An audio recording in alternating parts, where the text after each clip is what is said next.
ہوتی ہے وحی رسالت تک. ٹھیک اللہ نے ایک خاص وحی کہ جو نبی اور رسول سے مخصوص ہوتی ہے، جس میں اللہ نبوت کی ذمہ داریاں، وظائف اور فرائض کو ذکر کرتا ہے. عہدہ رسالت اور نبوت کے ذریعے سے، وسیلے سے اللہ اپنے بندوں تک جو پیغام پہنچانا چاہتا ہے وہ ہے وحی رسالت. ٹھیک، آپ نے پڑھا ہوگا علوم قرآنی میں. ٹھیک ہے، قرآن مجید میں خدا کرتی ہے وحی 4 معنوں کے لیے آیا. اس میں ایک معنی ہے وحی رسالی. یہ وحی رسالی اللہ نے حضرت موسیٰ علیہ السلام کو کیا ہے معجزے کی شناخت کروائی، معرفی کروائی، یعنی ابزار رسالت. ایسا نہیں ہے کہ اللہ جب کسی کو عہدہ رسالت یا نبوت دے کر کے بھیجتا ہے تو خالی ہاتھ، بغیر کسی اسلحے کے، بغیر کسی ابزار و وسیلے کے. اس کے پاس بھی اپنے دفاع کے لیے ایک اسلحہ ہوتا ہے، اپنے ادعا کے ثبوت کے لیے، اپنے دعوے کے ثبوت کے لیے کچھ شاہد، کچھ گواہ ہوتے ہیں. وہ ہے وہی معجزہ. سمجھ رہے ہیں؟ معجزہ ابزار رسالت ہے. نبی کا ایک اسلحہ ہوتا ہے، ڈنڈا ہوتا ہے. اس کے ذریعے سے اپنی حقانیت کو، اپنی دعوی نبوت کو ثابت کرتا ہے. اور یہی معجزہ شناخت رسالت اور نبوت کا ایک راستہ بھی ہے. معجزے کے ذریعے سے پہچانا جا سکتا ہے کہ صاحب معجزہ نبی ہے، کیونکہ معجزہ اللہ اپنے مخصوص بندے، یعنی جس کو نبی یا رسول بنا کر بھیجتا ہے، اس کے علاوہ کسی کو دیتا ہی نہیں. معجزہ سوائے نبی اور رسول کے کوئی دوسرا دکھا ہی نہیں سکتا. ہاں، معجزے کی طرح شبیہ ہے معجزہ، سمجھ رہے، یا عقل انسانی کو حیرت میں ڈال دینے والا کوئی کارنامہ، کوئی عمل، کسی بوجھ کی بنیاد پر کسی عمل کے ذریعے سے کوئی انجام دیتے، وہ الگ چیز ہے. وہ معجزہ نہیں ہو سکتا. خصوصیات معجزہ میں آپ نے پڑھا ہوگا کہ معجزہ جو ہوتا ہے وہ خدا کی طرف سے عطا کی ہوئی ایک قدرت، ایک طاقت، ایک اختیار ہوتا ہے جو قابل تعلیم بھی نہیں ہوتا، اور اس کی مثل لانا کسی سے ممکن نہیں ہوتا. باقی اس کے علاوہ جتنے بھی دنیا میں متحیر العقول، عقلوں کو عاجز کر دینے والی چیزیں، کارنامے جو انجام دیے جاتے ہیں، وہ سب کیا ہے؟ قابل تعلیم بھی ہے. کیا ہے؟ قابل تعلیم بھی ہے. اس کی آموزش کی جاتی ہے. مشق کے ذریعے سے دوسرا انسان بھی وہی عمل کر سکتا ہے. بار سنیے سے تھوڑے موضوع کی بات ہے. تو اس کے بعد اللہ نے حضرت موسیٰ علیہ السلام کو کیا ہے ابزار رسالت معجزے کی شکل میں دیا اور پھر رسالت کی ذمہ داریاں بیان. نمبر 1، معجزہ موسیٰ مقدمہ رسالت. پھر حضرت موسیٰ علیہ السلام کے جو معجزات ہیں ان کی رسالت کیا ہے؟ مقدمے ہیں. ادعائے رسالت نیچے در مقابل فراعین برداشتن آن تمدنهای پیش رفته و قدرت ظاهری در جامعه ادعای بزرگی از این جهت خدا در همون بقع مبارکہ موسیٰ را بعد معجزے مجهز کرد. کہہ رہے کہ فرعون کے زمانے میں جو سماج، جو معاشرہ تھا، وہ بڑا ترقی یافتہ سماج اور معاشرہ تھا. ظاہری قدرت کے اعتبار سے کیا ہے، یہ بہت ہی آگے بڑھے ہوئے لوگ تھے. فرعون اپنی طاقت اور قدرت کی وجہ سے اور جو دور حکومت میں تھی، اس کی وجہ سے ہی وہ ادعائے الوہیت کر رہا تھا، خدا ہونے کا دعویٰ کر رہا تھا۔ اب ایسے ترقی یافتہ سماج میں ایسی عظیم قدرت کے درمیان آ کر کے کوئی اپنے نبی اور رسول ہونے کا دعویٰ کرے تو یہ کوئی آسان چیز تھوڑی ہے۔ فوری طور پر کہیں گے کہ بھائی اگر آپ خود کو اللہ کا نبی یا رسول کہہ رہے ہیں تو دلیل کیا ہے آپ کے پاس؟ تو سوائے معجزہ کے، جس معجزے کے ذریعے سے ان کی قدرت کو کمزور دکھایا جا سکے یا ان کی قدرت کو باطل کیا جا سکے، سمجھ رہے ہیں؟ ان کے پاس جو بھی اسلحے ہتھیار جو بھی اس دور اور اس زمانے کی ترقی یافتہ یا مشہور معروف چیز جو تھی اس سے بڑا کارنامہ کر کے دکھائے تو لوگوں کو یقین آئے گا۔ لازم تھا کہ اللہ قبل اس کے کہ حضرت موسیٰ اپنی تبلیغی اور رسالی زندگی کا آغاز کرے، اس سے پہلے ہی اللہ نے انہیں معجزے عطا کیے تاکہ جب جائیں اور اعلان رسالت کرے اور کوئی شاہد گواہ کوئی علامت طلب کرے تو فوری طور پر معجزہ دکھا کر کے اپنے دعوے کا ثبوت پیش کر سکے۔ اسی لیے اسی بقعہ مبارکہ میں جہاں پہلی مرتبہ گئے تھے، آپ دیکھا اور وہاں پہنچے، اللہ سے کلام کی گفتگو ہوئی اور وہاں پہ جب یہ رسالت نازل ہوئی ہے تو اسی موقع پہ وہیں پر اللہ نے حضرت موسیٰ علیہ السلام کو 2 معجزے دیے۔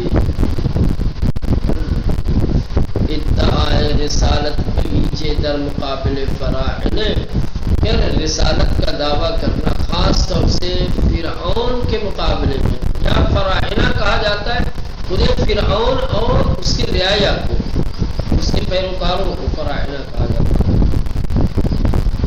اس کی مملکت اور اس کی سلطنت میں رہنے والے تمام لوگوں کو بھی فراعنہ کہا جاتا ہے۔ کبھی کبھی کہا جاتا ہے فراعنہ یعنی زمانے فرعون، اس زمانے کے جتنے بھی لوگ فرعون اور فرعونیوں کے بیچ رسالت کا دعویٰ کر دینا، برداشتن ان تمدن ہے پیش رفتے، جبکہ فرعونیوں کے پاس ترقی یافتہ تمدن تھا، اپنے یہ آگے بڑھے ہوئے لوگ تھے، ان کے پاس تعلیم تھی، سحر و جادو تھا، بقدرت ظاہری در جامعہ اور سماج اور معاشرے میں ظاہری قدرت بھی ان کی بہت بڑھی ہوئی تھی۔ اس زمانے کی دوسری حکومتوں کے مقابلے میں ان کی حکومت کیا تھی؟ بڑی مضبوط تھی، لہذا ان کے بیچ، ان کے درمیان، ان کے مقابل میں آ کر کے رسالت کا دعویٰ کرنا ادعائے بزرگی، یہ بہت بڑا دعویٰ تھا، عظیم جہد۔ اسی وجہ سے فرعون کی قدرت ایک طرف ہے، ایک ترقی یافتہ تمدن، اور ان کے بیچ آ کر کے رسالت کا دعویٰ کرنا یہ جو بہت بڑا دعویٰ تھا، لازم تھا کہ خدا در ہمون بقعہ مبارکہ، اسی وجہ سے اللہ نے اسی بقعہ مبارکہ میں یعنی کوہ طور پر ہی اللہ نے حضرت موسیٰ علیہ السلام کو بعد 2 معجزے مجہز کر 2 معجزے کے ذریعے سے آراستہ کیا، 2 معجزہ انہیں عطا کیا۔ ٹھیک، اب وہ 2 معجزے کیا تھے؟ نمبر 1 تبدیل عصا بمار، اللہ نے عصا دیا، جس عصا کی خصوصیت یہ تھی کہ اس سے بہت سارے کام لیتے تھے، خصوصاً کیا ہے یہ اجزا بن جاتا تھا، سانپ بن جاتا تھا۔ عصا کا اجزا بن جانا، عصا کا سانپ بن جانا، یہ پہلا معجزہ تھا۔ وما تلک بیمینک یا موسیٰ، عصا حضرت موسیٰ کے ہاتھ میں تھا، قدرت نے پوچھا موسیٰ تمہارے ہاتھ میں کیا ہے؟ قال ہی عصا ہے، یہ میری چھڑی ہے، یہ میری لاٹھی ہے، اتوکل علیہا، میں اس سے سہارا لیتا ہوں، تکیہ دیتا ہوں، وَأَحُشُّ بِهَا عَلَى غَنَمِ، اس سے اپنی جانور وغیرہ ہٹاتا ہوں، بھگاتا ہوں. وَلِيَ فِيهَا مَآرِبُ أُخْرَىٰ، اور بھی بہت سارے کام لیتا ہوں، اس سے پتے وتے جھاڑ لیتا ہوں، پھل توڑ لیتا ہوں. کوئی مجھے جانور ہوتا ہے تو اسے ہٹا دیتا ہوں، بہت سارے کام. قال القها يا موسى، اس کو ذرا پھینکو. یہ جو عصا، یہ جو لاٹھی، یہ چھڑی جو آپ کے ہاتھ میں ہے، اس کو زمین پر پھینکو. فالقاها، حضرت موسیٰ علیہ السلام نے حکم خدا کی تعمیل میں پھینک دیا. فاذا هي حية تسعى،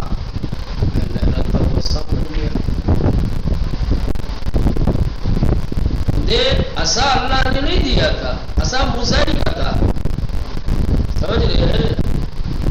ایسا نہیں ہے کہ عصا جو ہے قدرت کی طرف سے نازل ہوا ہو. عصا پہلے سے ہی حضرت موسیٰ کے ہاتھ میں تھا. اللہ نے اب یہ قدرت اس عصا کے اندر پیدا کر دی کہ اب وہ جو عصا پھینکتے تھے تو ہاں. اب یہاں پر کچھ لطائف ہے، کچھ باریک باتیں ہیں.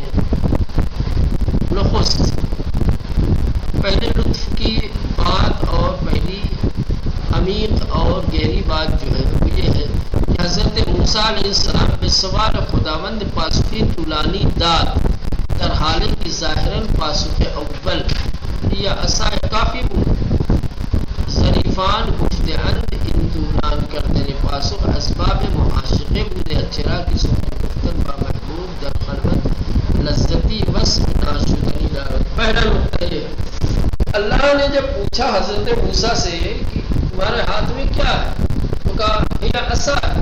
جواب ہو گیا تھا. ٹھیک ہے، یہ پتہ نہیں تھا کہ بھائی میرے ہاتھ میں جو ہے وہ عصا ہے. لیکن جناب موسیٰ نے مختصر جواب پہ قناعت نہیں کی، طولانی جواب دیا. یہ میرا عصا ہے، میں اس پہ تکیہ دیتا ہوں، ٹیک لگا لیتا ہوں، اس پہ جانور ہانکتا ہوں، اس سے پتے توڑ لیتا ہوں، پھل توڑ لیتا ہوں، بہت سارے کام اس سے کرتا ہوں. کیوں آخر حضرت موسیٰ نے یہ طولانی جواب دیا؟ کہا کہ یہ بات معاشقے کی ہے. جب ایک عاشق اپنے معشوق سے خلوت میں گفتگو کرتا ہے تو چاہتا ہے کہ اس کی گفتگو طولانی ہو، سب سے وقت میں ختم نہ ہو، کیونکہ اس کو ایک لذت محسوس ہوتی ہے، وہ اس سے لطف اندوز ہوتا ہے. تو حضرت موسیٰ علیہ السلام چاہتے تو یہ عصائے کہہ کر خاموش ہو جاتے، لیکن یہ بات پھر معاشقے کی نہیں ہوتی ہے نا. لیکن حضرت موسیٰ علیہ السلام نے جو طولانی جواب دیا ہے، اس طولانی جواب سے یہ پتہ چلتا ہے کہ یہ بات عاشقانہ تھی. حضرت موسیٰ علیہ السلام خدا کے ساتھ گفتگو کرنے میں ایک لذت محسوس کر رہے تھے. جس طریقے سے ایک عاشق اپنے معشوق سے گفتگو میں اختصار کو پسند نہیں کرتا بلکہ طول کو پسند کرتا ہے کیونکہ اس کو اس سے لذت ملتی ہے، اسی طریقے سے چونکہ حضرت موسیٰ علیہ السلام کو خدا کے ساتھ گفتگو کرنے میں ایک لذت محسوس ہو رہی تھی، بات عاشقانہ تھی، اس لیے انہوں نے اختصار پر اکتفا نہیں کی، طولانی جواب دیا. پہلی ضریب جو بات ہے وہ یہ ہے کہ حضرت موسیٰ بے سوال خداوند پاسخ طولانی داد، کہ حضرت موسیٰ علیہ السلام نے خدا کے سوال کے جواب میں کیا ہے طولانی جواب دیا، لمبا جواب دیا. در حالی کی ظاہراً پاسخ اول یہ عصائے کافی کو، جبکہ ظاہراً جو پہلا جواب تھا حضرت موسیٰ کا یہ عصا ہے یہی کافی تھا.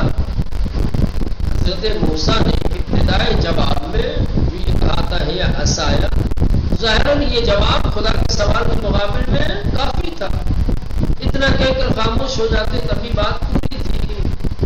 لیکن ظریفان گفتے ہیں، اب جو لوگ گفتگو کی ظرافتوں کو جانتے ہیں، باریکیوں کو جانتے ہیں، جو اس کے لذتوں کو پہچانتے ہیں، وہ کہتے ہیں کہ ان طولان کرتے پاسخ کہ حضرت موسیٰ علیہ السلام نے یہ جو جواب اپنا طولان دیا ہے، جواب جو تفصیلی دیا ہے، اسباب معاشقہ بودے اس، یہ معاشقہ کے باب سے عاشق و معشوق کی بات تھی، یہ حبیب و محبوب کی گفتگو تھی. چراغ سخن گفتن با محبوب در خلوت، کیونکہ محبوب کے ساتھ خلوت میں تنہائی میں بات چیت کرنا لذتی وصف ناشد نیست، ایسی لذت رکھتا ہے کہ جس کے وصف کو بیان نہیں کیا جا سکتا. اس کو صرف اور صرف عاشق و معشوق اور حبیب و محبوب درد کرتے ہیں، محسوس کرتے ہیں. اس کو الفاظ میں بیان نہیں کیا جا سکتا کہ کیسی لذت ہوتی ہے. یہ ایک دوسری جو ظریف بات ہے، لطیف بات ہے، وہ یہ ہے کہ حضرت موسیٰ کو ان عصائے منس و فوائد آنرا برشمو خطاب آمد نے خطاب آمد ان ربی انداز کنایہ زعن کی التفات میں ہرچ غیر خداس باید دور انداخت شبد کہ چون مارے کشندے است. دوسرا نقطہ یہ ہے کہ حضرت موسیٰ علیہ السلام نے خدا کے سوال کے جواب میں یہ تو بتایا ہی کہ میرے ہاتھ میں عصا ہے، اس کے فائدے بتائے ہیں، سمجھ رہے، اس کے ثمرات، اس کے فوائد کا ذکر کیا ہے. یہ فائدے کی چیز ہے، اس سے میں بہت سارے کام لیتا ہوں.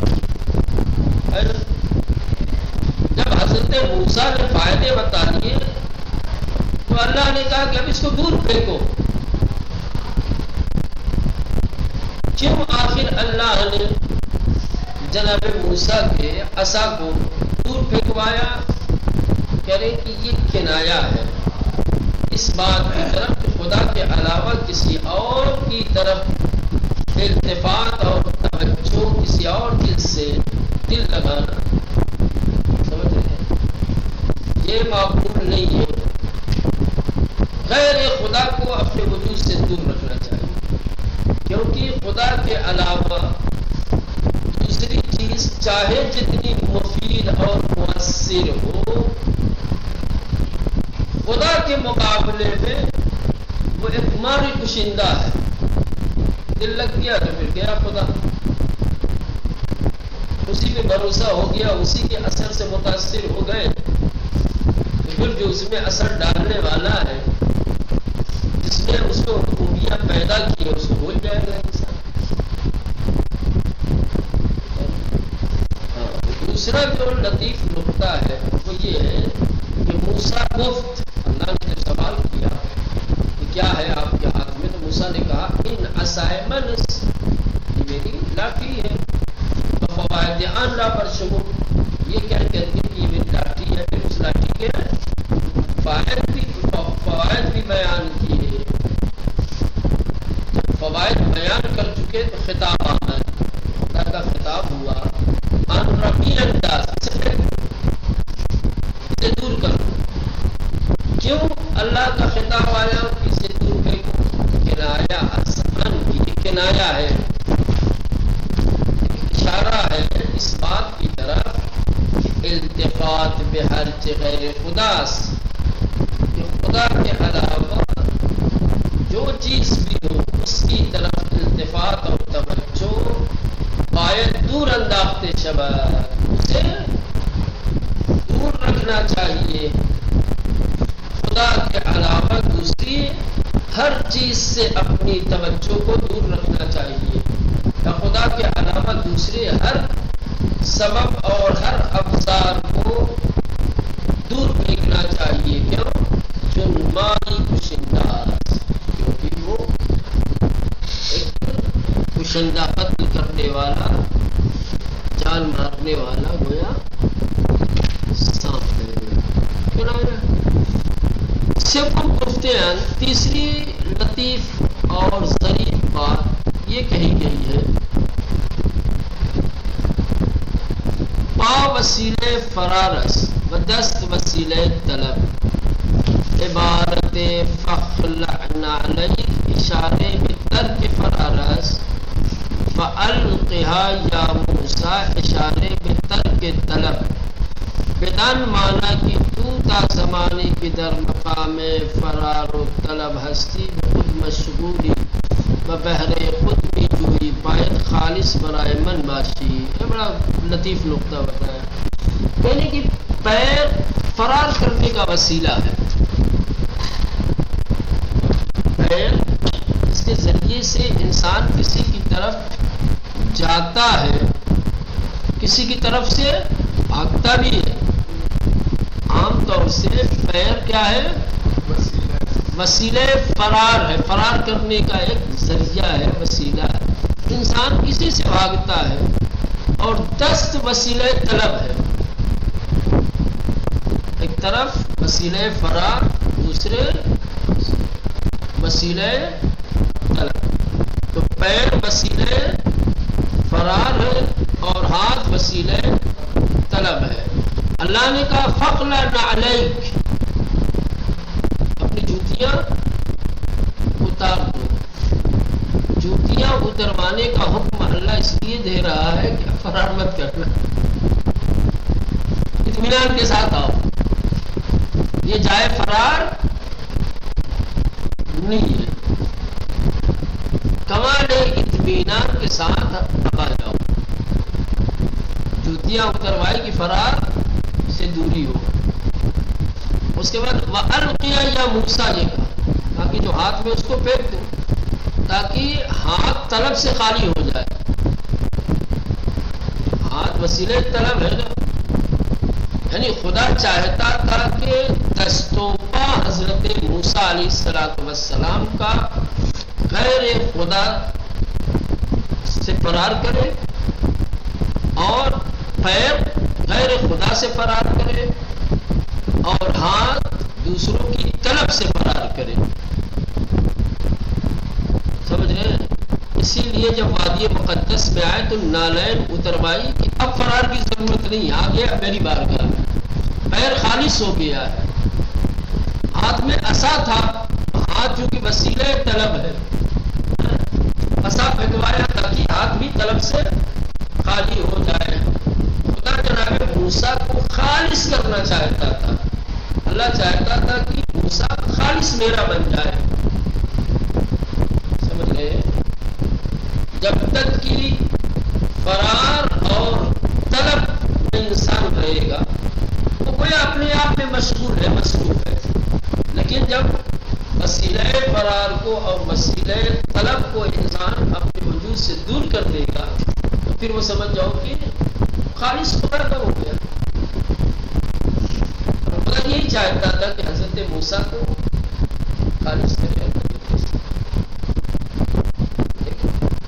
پا وسیلہ فرارس، پیر فرار کا وسیلہ ہے، دست وسیلہ طلب، اور ہاتھ کیا ہے؟ طلب کا وسیلہ، اسی سے مانگا جاتا ہے. قرآن کی جو آیت ہے فَخْلَعْ نَعْلَيْكَ، اشارے میں ترک فرارس، یہ ترک فرار کی طرف اشارہ کیا گیا ہے. پیر فرار کرنے کے لیے جوتا اس لیے اتروایا جا رہا ہے کہ اب فرار ترک دیا جائے، اب فرار کرنے کی ضرورت نہیں. وَأَلْقِيَ يَا مُوسَىٰ، اور یہ جو عبارت ہے کہ موسیٰ پھینک دو عصا کو، اشارے میں ترک طلب، یہ ترک طلب ہے. میدان مانا کے یعنی اس معنی میں کہ تو تا زمانے کی در مقام فرار و طلب ہستی ہے موسیٰ، جب تک تم فرار اور طلب کے مقام میں ہو، تب تک پیر وسیلہ فرار رہے گے، ہاتھ وسیلہ طلب بنا رہے گا، پھر خود مشغولی اپنے آپ میں مشغول رہو گے، بپہرے خود بھی جوئی، اور ہمیشہ اپنا ہی فائدہ طلب کرتے رہو گے، اپنے فائدے کی جستجو رہے. باید خالص برائے من باشی، میں جوتیاں اتروا کر کے اور عصا پھینکوا کر کے اپنے لیے تمہیں خالص بنانا چاہتا ہوں.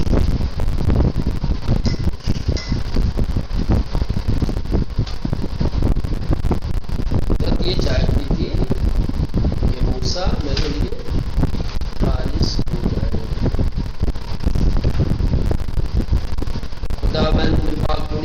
سارا چنی بیان اب حضرت موسیٰ نے کیا رد عمل ظاہر کیا ہے حکم پروردگار کے مقابلے میں، اس کو قدرت اس طریقے سے بیان کیا ہے وَأَنْ أَلْقِ عَصَاكَ فَلَمَّا رَأَهَا احْتَسَبَ أَنَّهَا جَانٌّ لَّا مُضِّلَ وَلَمْ يُخَفِّفْ يَا مُوسَىٰ أَقْبِلْ وَلَا تَخَفْ إِنَّكَ مِنَ الْآمِنِينَ۔ جیسے ہی حکم پروردگار ملا حضرت موسیٰ نے اپنا عصا پھینکا، صاف بن کر کے لہرانے لگا اور دیکھ کر کے گھبرائے، تھوڑا سا پریشان ہوئے۔ اللہ نے کہا کہ موسیٰ گھبراؤ نہیں، آگے بڑھو، ڈرنے کی ضرورت نہیں ہے، تم امن و امان میں ہو، یہ تمہیں کوئی نقصان پہنچانے والا نہیں ہے۔ یا سورہ نمل میں آیا ہے لا تخف انی لا یخاف لدی موسیٰ ڈرو نہیں، اب ہم نے تمہیں منصب رسالت دے دیا ہے۔ رسول کبھی ڈرتا نہیں ہے، رسول کبھی خوف زدہ نہیں ہوتا ہے۔ شاید قدرت اس عمل کے ذریعے سے حضرت موسیٰ علیہ السلام خوف اور ڈر کو دور بھی کرنا